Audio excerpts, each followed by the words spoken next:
Hi, church family. My name is Sean Evingham. I'm from the Shingles campus. I'm in the process of becoming a lay elder through Crosstown. Today, I have the privilege of going through the On Your Mark devotional. We're going to be in Mark 4, 1 through 9. It's talking about the sower of the seed. I want you to ask yourself one question.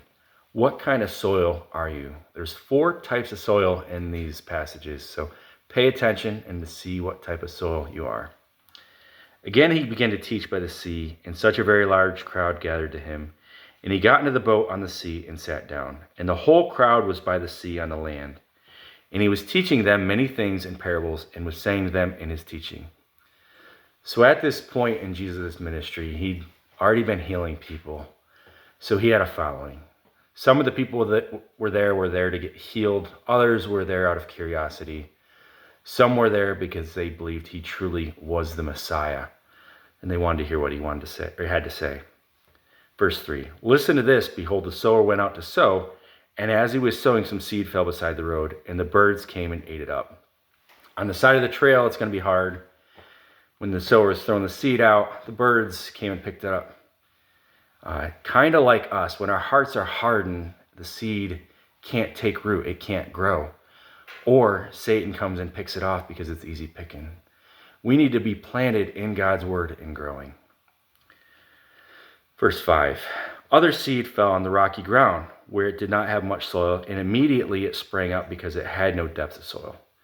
And when the sun had risen, it was scorched, and because it had no root, it withered away. That project that we all did when we were younger, where we take a seed and you put it in a napkin, you put water on it, it starts taking root, and then you put it in a mason jar, and you can see the root coming out of it. If you don't go to the next step and put the seed in the soil, it'll die. All the energy is pushed out of that seed, and it dies off. Kind of like us. If we're not planted in God's word, we're not planted in good soil, we're going to die off. Verse 7, other seed fell among the thorns, and the thorns came up and choked it out, and it yielded no crop. This is talking about the desires of the world. What are you striving for? Are you striving for getting more materials in this world? Popularity? What is the purpose? If you're striving for that, you're going to get choked out because you're never going to get anywhere. You're not in God's word. You're not growing. And the worldly pleasures will drown you out. Verse 8, other seed fell into good soil, and as they grew up, it increased, and they yielded crop and produced 30, 60, and 100 times as much. So if you're planted in God's word, you're going to grow. And in return, you're going to see the fruit from it. You're going to see others seeing Christ in you. You're going to see Christ in others.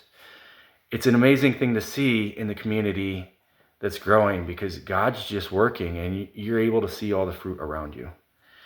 Verse 9, and as he was saying this, who has ears, let him hear. So Christ is talking about all these things about the people sitting there and like, is it falling on dead ears? Are the people hearing what he's saying? Like I said in the beginning part of this, some were there to get healed. Others were there of curiosity. Some were there genuinely to hear God's word and grow from it. What kind of soil are you? Are you there to hear God's word and grow? Are you there to get material things? Are you there out of curiosity? This parable is really about the different kinds of soil. The difference is not the seed, it's the kind of soil it falls on. What kind of soil are you? Are you the soil that is shallow? Are you searching for the truth in the wrong directions? Are you getting choked out by these world things? Are you letting Satan pick off the seed? Let's be ready to hear God's word and let it take root in our lives. Guys, God's got you. Just make sure you're planted. God bless.